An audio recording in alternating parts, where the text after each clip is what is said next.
Alright, a quick little video to save somebody the grief I'm about to go through. It's the 2017 CRF250L that I'm putting the DRC taillight kit on. As you can see, I've got it on, which was a mistake.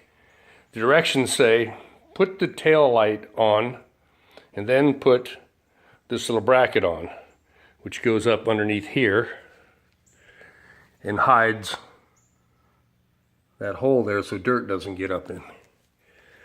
Well, the directions really do mean to put it on after the tail light, not after the fender, because the two holes that I need to use are right here and here to put this kit up in there. So now I have to take it all apart again. So if you have one of these racks where you've drilled holes through and you're actually using the mounting brackets underneath, it becomes quite a juggling act getting it all. Two people would help, or even just one extra arm, but I don't have one.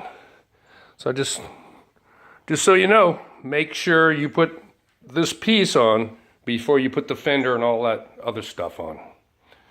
One extra addition here, I did buy this nice little Endurastan, completely waterproof, 8-liter, expensive, nice kit, and I electrified it. This little tail kit fits on the back just perfectly. Wire coming out here, sits right there, runs up. Keep my phone and a flashlight charged up. Waterproof while I'm riding. Okay, that'll end it.